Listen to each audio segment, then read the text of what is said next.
한동안은 업무에 익숙해지기 위해 야근을 하기도 했지만 익숙해지면서 그런 일도 없어지고 정시에 퇴근할 수 있게 되었어요.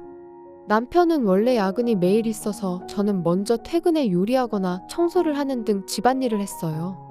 원래 전 요리를 잘했는데 그건 다 엄마 덕분이에요. 엄마는 요리를 잘해서 동네에서 유명했어요.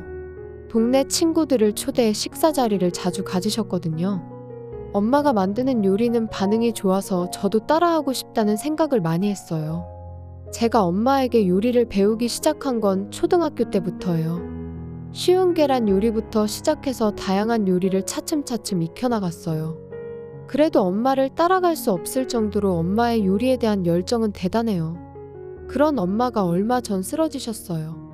말기암으로 시한부 판정을 받으셨거든요. 사실 아빠도 1년 전에 돌아가셨는데 엄마가 많이 외로웠을 것 같아요. 저는 당황하면서도 엄마를 위해 무엇을 할 수 있을까 고민해봤어요. 엄마는 병원 치료를 거부하고 집으로 돌아가길 원하셨어요.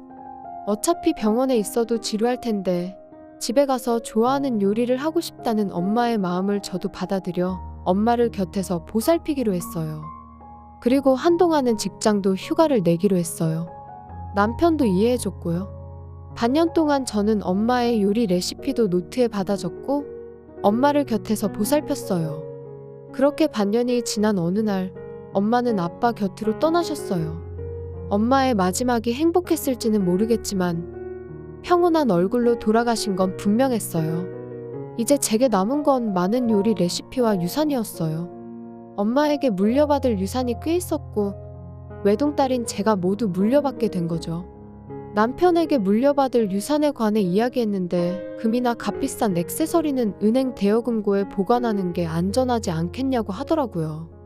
저는 남편의 조언에 따라 대여금고를 빌리기로 했어요.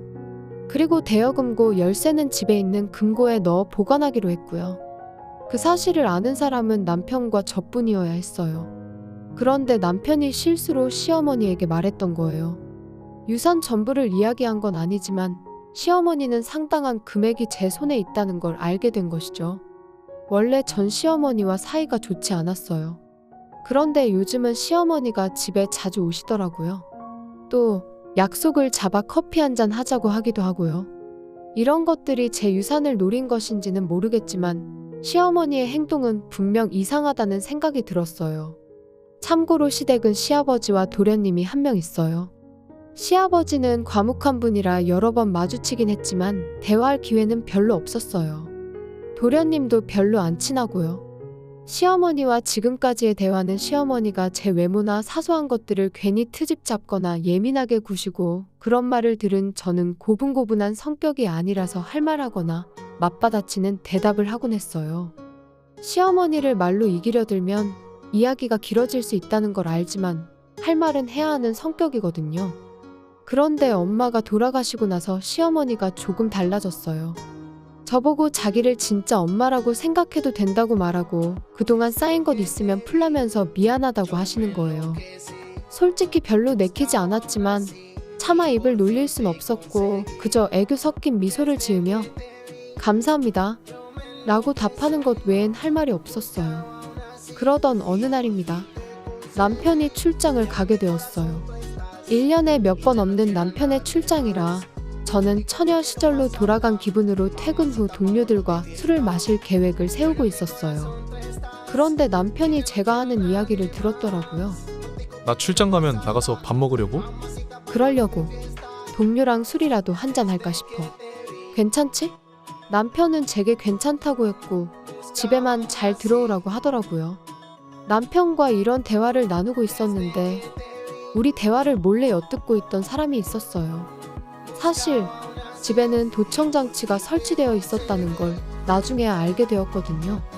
남편이 출장을 가는 날 남편을 배웅해주고 저도 회사로 출근을 했어요. 하지만 설마 밤에 섬뜩한 일을 겪게 될 줄이야. 그날 제 업무는 깔끔하게 마무리 지었고 정시에 퇴근하고 오랜만에 여자들끼리 술자리를 가졌어요. 동료들과 술 한잔하자고 했을 때 여자들끼리 모이자고 제안한 건 상사였어요. 그 상사는 언니 같은 느낌의 믿음직스럽고 멋진 분이죠.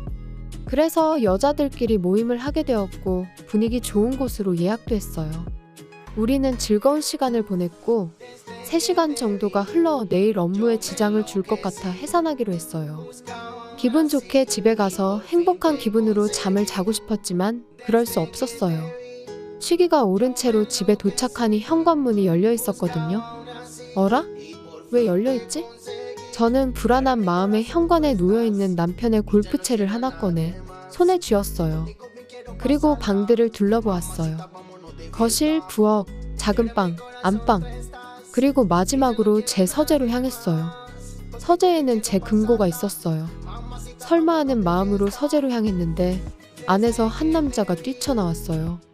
제가 비명을 지르자 그 남자는 금고를 든 채로 순식간에 현관문으로 도망가더라고요. 놀래서 손에 들고 있던 골프채를 휘둘러 봤지만 허공에다가 휘두를 뿐 맞진 않았어요. 그렇지만 다행히 저는 범인의 얼굴을 본 것 같았어요. 모자와 마스크로 얼굴을 가렸지만 눈이 인상 깊었거든요. 아니, 누군가를 닮았다고 해야 할까요? 범인이 도망쳐서 혼자 고민하다가 일단 누군가의 도움을 받아야겠다는 생각에 시어머니를 부르기로 했어요. 오늘 아침 남편이 무슨 일이 생기면 시어머니에게 도움을 받아라고 말했던 게 떠올랐거든요. 시어머니에게 전화를 걸었더니 20분도 안 돼서 시어머니가 엄청나게 큰 가방을 들고 오셨어요. 도대체 뭐가 들어있는 거지?